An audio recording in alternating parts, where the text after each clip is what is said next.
A very good morning, good afternoon, good evening all of you. क्योंकि ये recorder session है, अब पता नहीं आप लोग कब इसे बैठ कर देख रहे होंगे, इसलिए I want to wish a good day to all of you.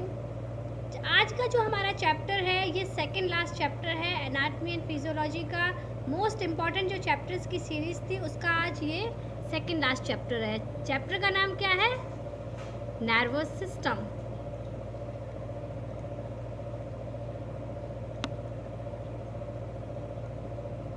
मतलब तंत्रिका तंत्र। अब इसमें पढ़ेंगे हम हमारे ब्रेन के बारे में, जो इन्हें पढ़ते पढ़ते बिल्कुल खाली हो जाता है, उनके बारे में आज स्टडी करने की कोशिश करते हैं कि हाँ, इसमें से जब ब्रेन के बारे में पढ़ रहे हैं तो कुछ ब्रेन में जाता है या नहीं जाता है, कैसे वो जाता है। हम कुछ भी देख रहे हैं, जो हमारी मूवीज़ होती हैं वो हमें बड़ी जल्दी याद होती हैं, लेकिन जो चैप्टर्स होते हैं वो बहुत देर लगती है। ऐसा क्यों होता है, कैसे होता है, उनमें से कुछ चीज़ों के बारे में हम स्टडी करने जा रहे हैं।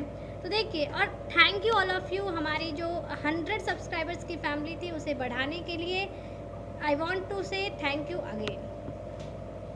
देखिए, इसका जो नर्वस सिस्टम का सबसे पहली जो फंक्शनल यूनिट होती है, जो स्ट्रक्चरल यूनिट होती है नर्वस सिस्टम की, वो क्या होती है? न्यूरॉन।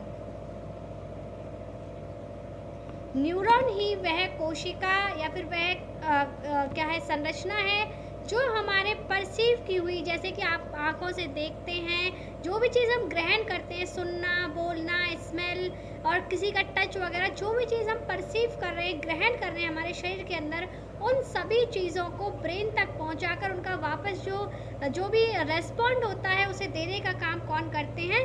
न्यूरॉन्स करते हैं। तो न्यूरॉन्स जो होते हैं उनके स्ट्रक्चर के बारे में हम स्टडी करते हैं सबसे पहले।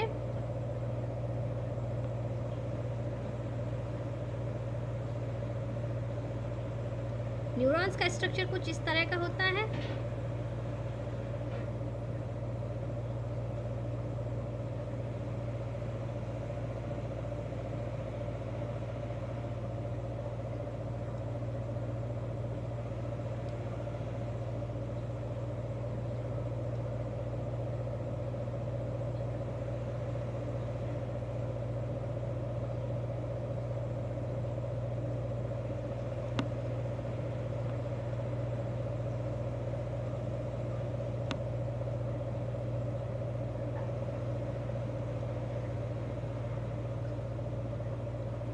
जितनी कॉम्प्लेक्स ये यूनिट है उससे उतना ही ज़्यादा सिंपल इसमें जो मोस्ट इम्पॉर्टेंट स्ट्रक्चर है न्यूरॉन, वो होता है। आपको ज़्यादा से ज़्यादा जो लोग पेपर देने जा रहे हैं वो इस चैप्टर के अकॉर्डिंग बस एक ही ये न्यूरॉन का जो स्ट्रक्चर है इसे अच्छे से समझ लें। आपकी बहुत सारे जो क्वेश्चंस हैं, जो डाउट्स हैं, वो भी क्लियर इसमें हो जाएंगे। देखिए, ये जो पार्ट होता है इसे कहते हैं dendrite. Cell body, cell membrane,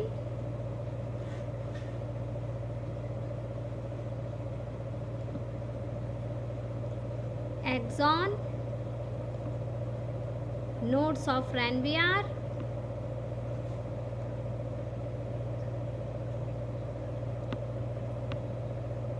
myelin sheath.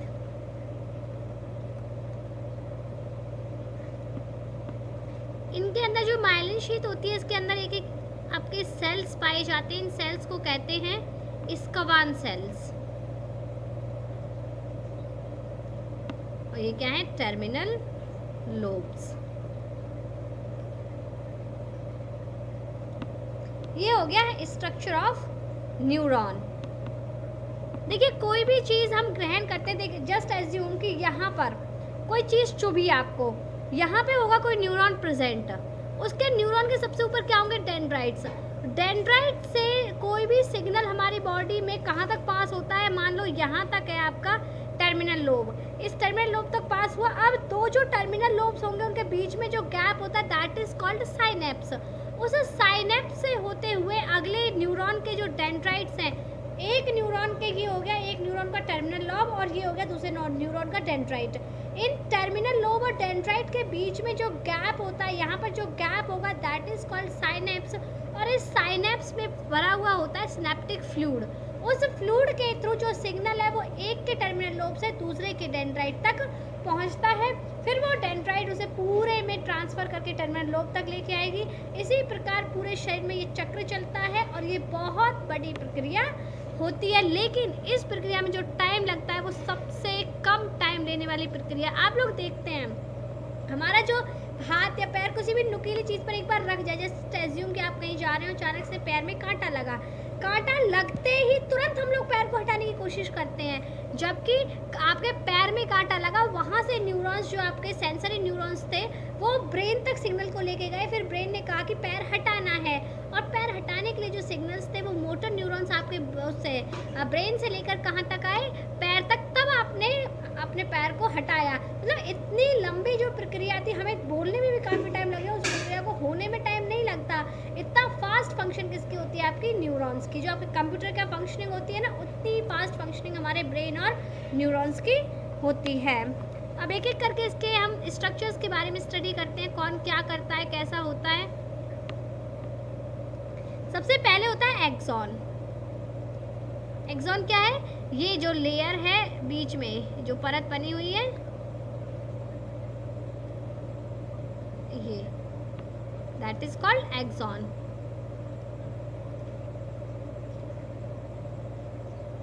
इसे हिंदी में क्या कहते हैं, अक्षतंतु।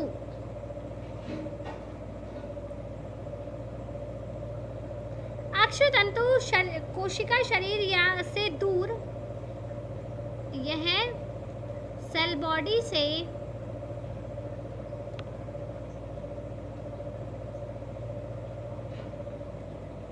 सिग्नल्स को टर्मिनल लोब तक पहुंचाता है,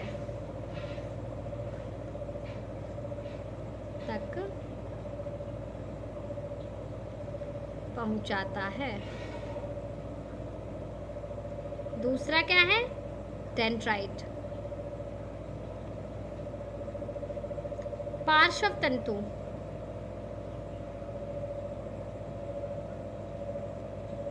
ये संख्या में एक से अधिक होते हैं।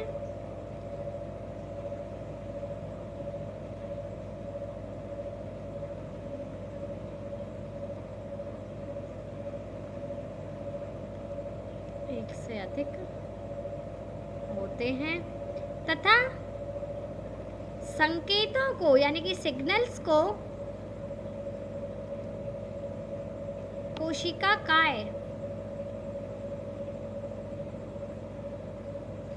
काय क्या होता है, सेल बॉडी तक लेकर जाते हैं।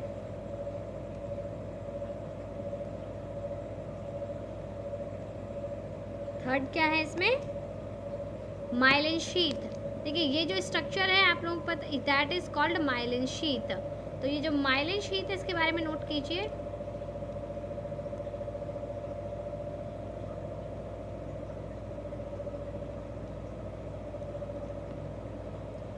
यह अक्षतंतु को ढकता है यानी कि एक्सॉन को कवर करता है।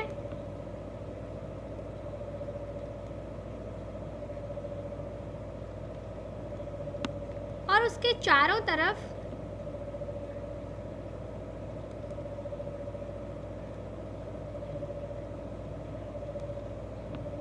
सफेद अकोशिकाएं, नॉन सेल्यूलर परत का निर्माण करता है। इसका स्क्रीनशॉट वगैरह जिसको लेना हो वो स्क्रीनशॉट ले ले अपना।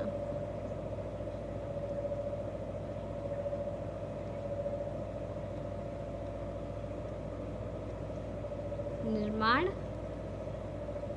करता है। नेक्स्ट नोट कीजिए, नोट्स ऑफ रेनवियर।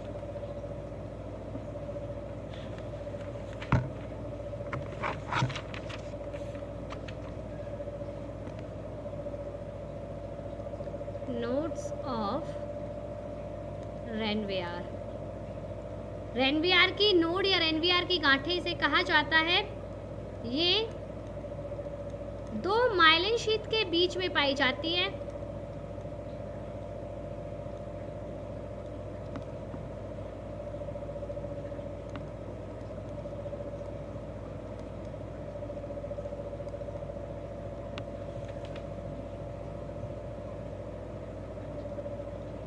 इनके द्वारा सिग्नल्स आगे की तरफ बढ़ते हैं।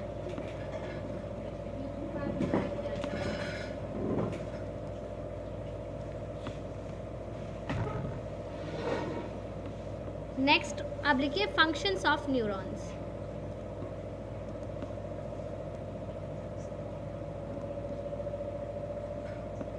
क्या काम होते हैं न्यूरॉन के? यह अंगों और मस्तिष्क के बीच संबंध स्थापित करते हैं।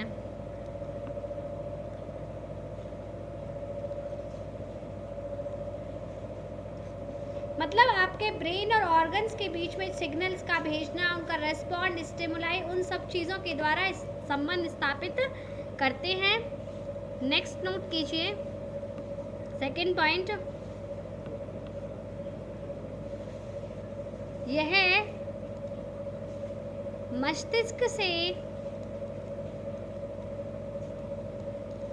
आवेगों यानी कि मोटर न्यूरॉन्स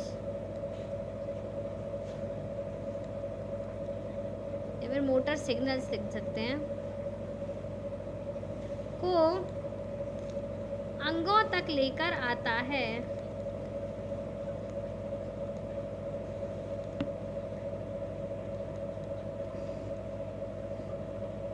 नेक्स्ट लिखिए,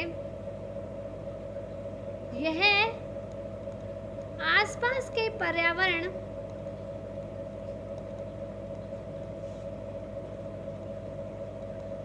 में हो रही घटनाओं का अनुभव कराता है। अब घटनाओं से यहाँ पे ये मतलब तो है नहीं कि आपके आसपास में किसी की लड़ाई हो रही है उसका अनुभव आपको हो।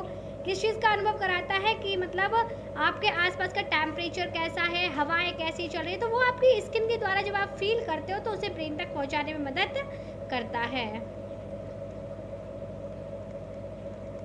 बाकी दूसरों के घर में हो रही जो क्रियाएं होती है उनके बारे में कोई अनुभव नहीं कराते हैं neurons.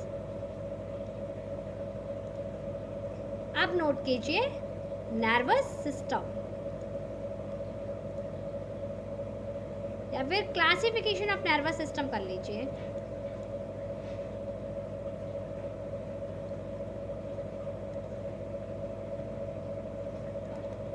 Classification of nervous system.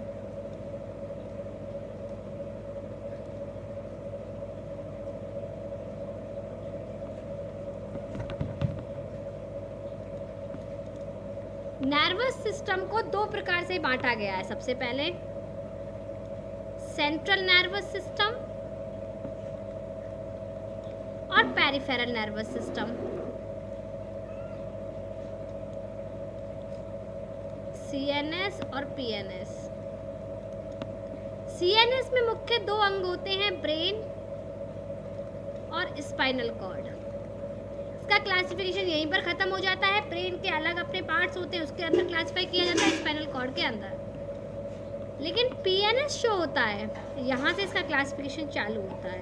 लेकिन जो पीएनएस आता है इसमें आती है आपकी 12 क्रेनियल नर्व्स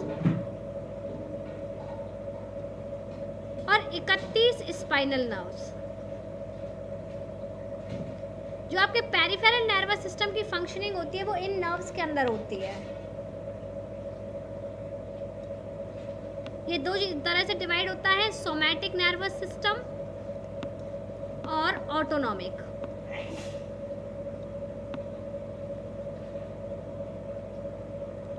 सोमैटिक क्या होता है लिखिए, यह शरीर के सोमैटिक तथा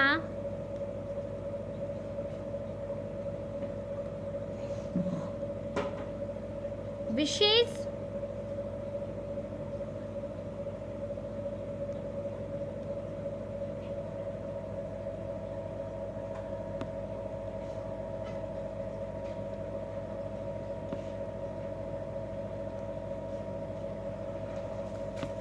अंगों के न्यूरॉन्स होते हैं।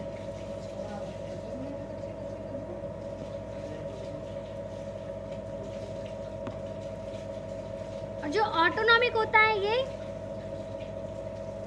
पैरासिम्पैथेटिक और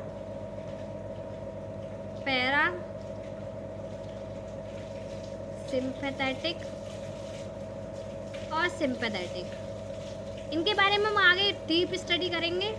सोमैटिक भी आगे दो प्रकार से डिवाइड होते हैं।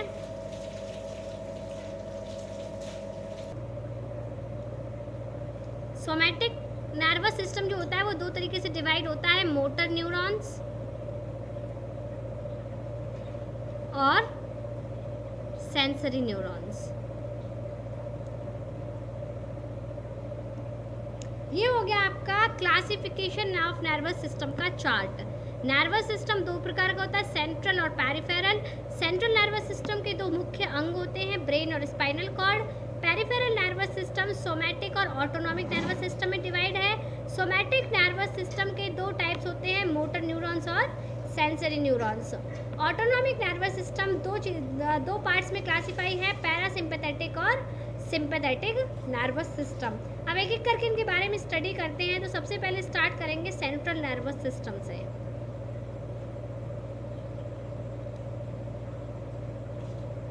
नर्वस सिस्टम, देखिए सेंट्रल नर्वस सिस्टम में हम लोग स्टडी करते हैं ब्रेन और स्पाइनल कॉर्ड की। फर्स्ट स्टार्ट करते हैं ब्रेन। ब्रेन मतलब मस्तिष्क। देखिए मस्तिष्क में हम डायरेक्ट एक मस्कुलर पार्ट जिसे ब्रेन कहते हैं उसके बारे में स्टडी नहीं करेंगे। सबसे पहले स्कल और ब्रेन के बीच में जो लेयर होती है जो इन दोनों के ग्रेशन को, या फिर अगर स्कल पे कोई चोट लगे, देखिए हम लोग बहुत बार देखते हैं कि हमारा सिर फटता है लेकिन ब्रेन तक कुछ नहीं होता, आगे से सिर फूटता है, जो स्कल है उसमें प्रॉब्लम आती है लेकिन ब्रेन में कुछ नहीं होता। रीज़न क्या है उस चीज़ का, जो स्कल है वो जब ब्रेक डाउन होती है अपर लेयर, तो उसके अंदर एक लेयर होती है that is called meninges. Meninges layer के अंदर फ्लूइड भरा हुआ होता है जिसके कारण डायरेक्टली आपके ब्रेन पर कोई भी चीज़ अटैक नहीं कर पाती। सबसे पहले लिखिए मस्तिष्क तथा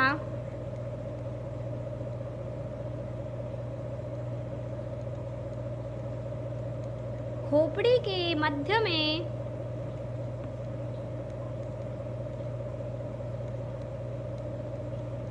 मेनिंजेस नाम की एक परत पाई जाती है।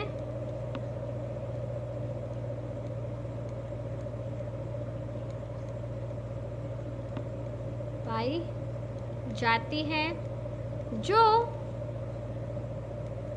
दिमाग व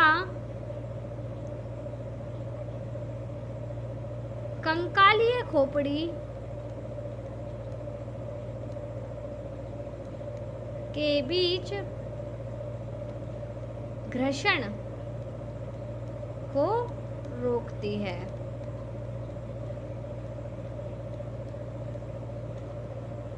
ठीक है, अब लिखिए मेनिंजेस के बारे में। Hashtag meninges. मेनिंजेस जो होती है यह 3 लेयर से बनी है।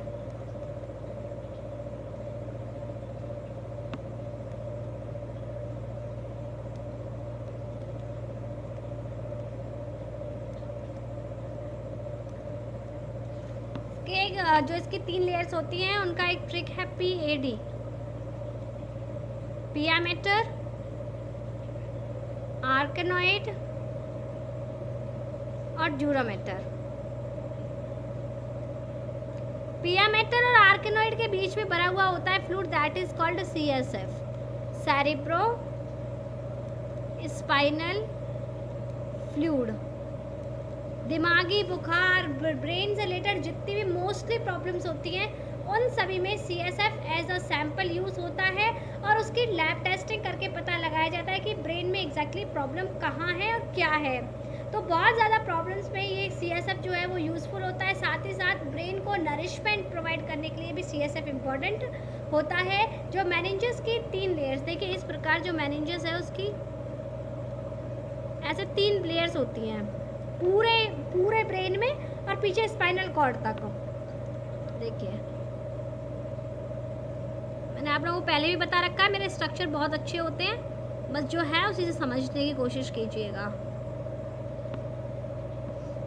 ये है आपका ब्रेन और स्पाइनल, इसके ऊपर है ये खोपड़ी और ये है वर्टिब्रल कॉलम और स्कल। अब इनके बीच में यहाँ पर ये लेयर पाई जाती है, दैट इज कॉल्ड मेनिंजेस। ठीक है, हड्डी और मस्कुलर ऑर्गन्स के बीच में पाई जाती है लेयर, इसे क्या कहते हैं, मेनिंजेस। अब अगर हम इस मेनिंजेस का इतना सा स्ट्रक्चर देखें तो हम पाएंगे कि ये कुछ ऐसे 3 लेयर्स की बनी हुई होती है। अब इन दोनों के बीच में ये पिया मैटर, ये आर्केनॉइड और ये ड्यूरा मैटर।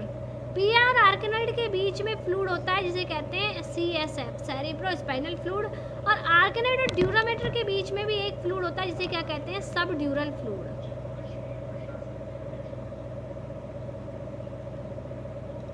SDF, सब ड्यूरल फ्लूइड। ये क्या करती है, जब भी हमारे स्कल में चोट लगती है तो इस यहीं पर उस चोट को या फिर जो भी ब्रेन वगैरह जो ब्लीडिंग वगैरह होती है उसे रोक लेती है और ब्रेन तक पहुंचने नहीं देती। अगर कभी ऐसा हो कि इस लेयर में कोई प्रॉब्लम आ जाए, उस वक्त क्या होता है, सीधा ब्रेन पे अटैक होता है, that is called brain haemorrhage. Clear सबको? अब नोट कीजिए पार्ट्स ऑफ ब्रेन।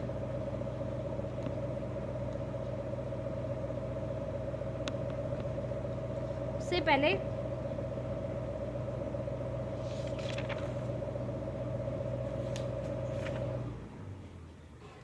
ब्रेन का weight of human brain,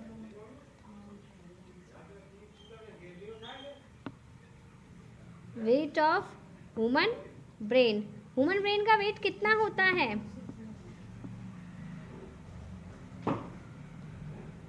mail में 1600 ग्राम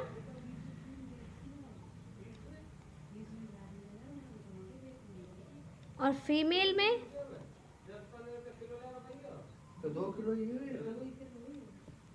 1450 ग्राम। देखिए एक बड़ी कॉमन सी चीज़ यहाँ पर निकल कर आ रही है कि जो ब्लड वेट होता है, जो पूरे ब्लड वेट होता है बॉडी में, वो भी मेल्स में ज़्यादा होता है। हार्ट का वेट होता है मेल्स में, वो भी ज़्यादा होता है, और ब्रेन का वेट भी मेल्स में ज़्यादा होता है। इसका मतलब ये है कि mens are superior than females in every position. बस वो अलग बात है कि हम लोग मानते नहीं हैं। अदरवाइज जो बॉयज़ होते हैं उनमें दिमाग भी ज़्यादा है, ब्लड भी ज़्यादा, उनका हार्ट भी बड़ा होता है, तो इस बात को मानना भी सीखिए। हाँ वो अलग है कि अगर कोई यूज़ नहीं करता है, वैसे सबको यूज़ भी करना चाहिए, अपना जितना होता है उस हिसाब से। तो पार्ट्स ऑफ ब्रेन में अगर हम नोट करें,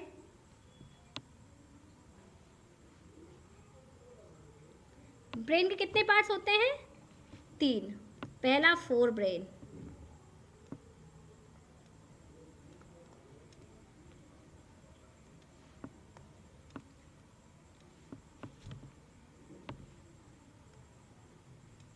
फोर ब्रेन के अंदर सेरेब्रम और डाइएन्सेफेलॉन। दूसरा मिड ब्रेन, और थर्ड पार्ट क्या होता है, हाइंड ब्रेन। हाइंड ब्रेन के पार्ट्स मेडुला ऑब्लंगेटा,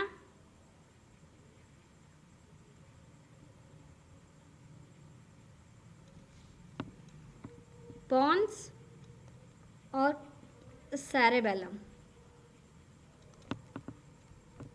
ओके, अब बात करते हैं हम स्पाइनल कॉर्ड की।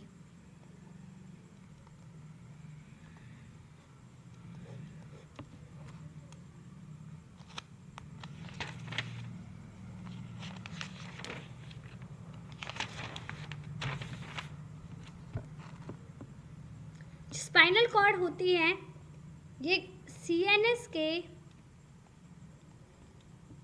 निचले छोर से, यानी कि ये आपका ब्रेन हो गया, ब्रेन के जस्ट नीचे से, निचले छोर से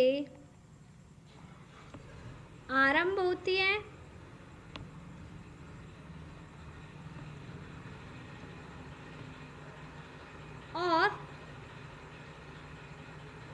CNS में लिखिए ब्रेन के।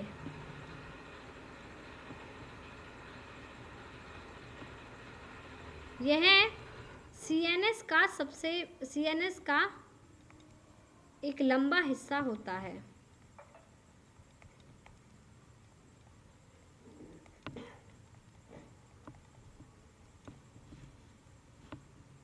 इसमें 31 जोड़ा क्रेनियल नर्व्स पाई जाती हैं,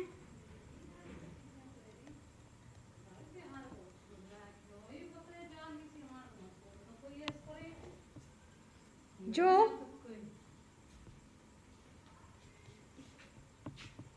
सिग्नल्स यानी कि उत्तेजनाओं को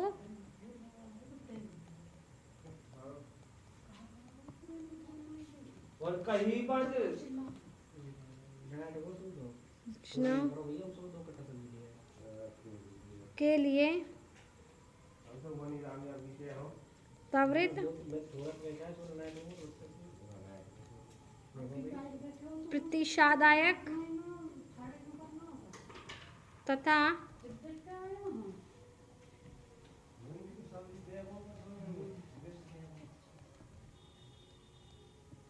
प्रतिक्रिया प्रदान करता है।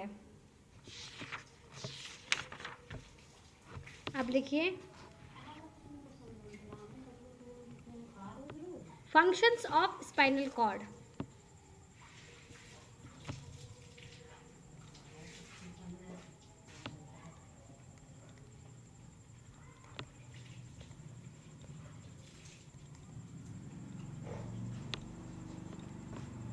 पहला,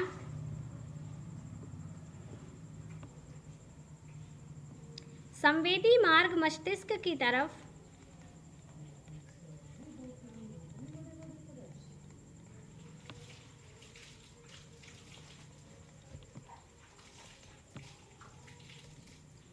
तंत्रिका आवेगों को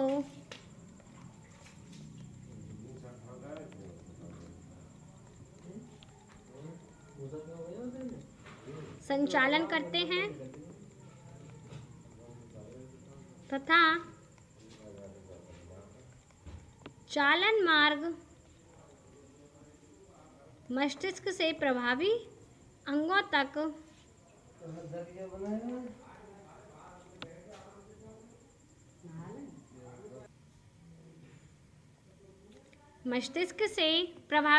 तक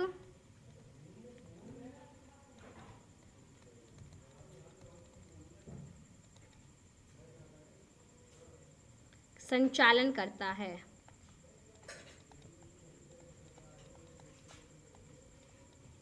दूसरा, CNS के सेंसरी रिसेप्टर्स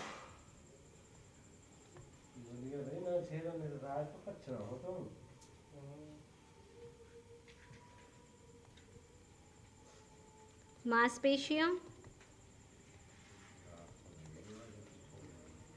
और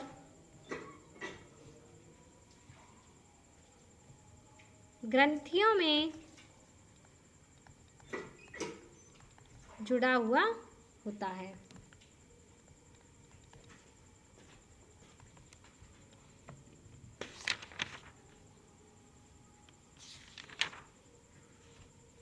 जो इस चैप्टर का मोस्ट इम्पॉर्टेंट पार्ट था वो कंप्लीट हो चुका है, और जो मोस्टली जो एग्ज़ाम पॉइंट ऑफ व्यू से देखा जाए तो इसके जो क्वेश्चंस बनते हैं वो यही हैं।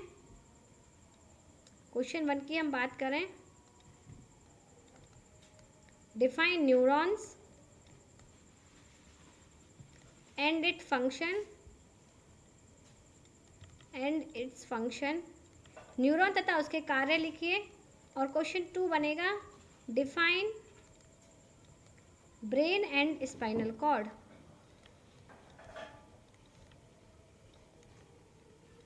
अगर थर्ड क्वेश्चन बाई चांस होता भी है तो क्वेश्चन 3 क्या होता है, ड्रॉ फ्लोचार्ट ऑफ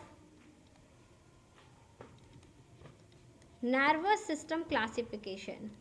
वो सारे पॉइंट्स हम आपको कंप्लीट करा चुके हैं। कल रिप्रोडक्टिव सिस्टम करेंगे और उसके बाद में आपका जो नेक्स्ट होगा वो होगा fundamentals of nursing. Fundamentals of nursing अगले 8-10 दिन में हम कंप्लीट करने की कोशिश करेंगे, जिससे जिन लोगों का एग्ज़ाम है वो अपना कोशिश कर सकें कि अच्छे से एग्ज़ाम हो उनका। और चैनल के साथ जुड़े रहिए, लाइक शेयर सब्सक्राइब करते रहिए। Thank you, have a nice day all of you.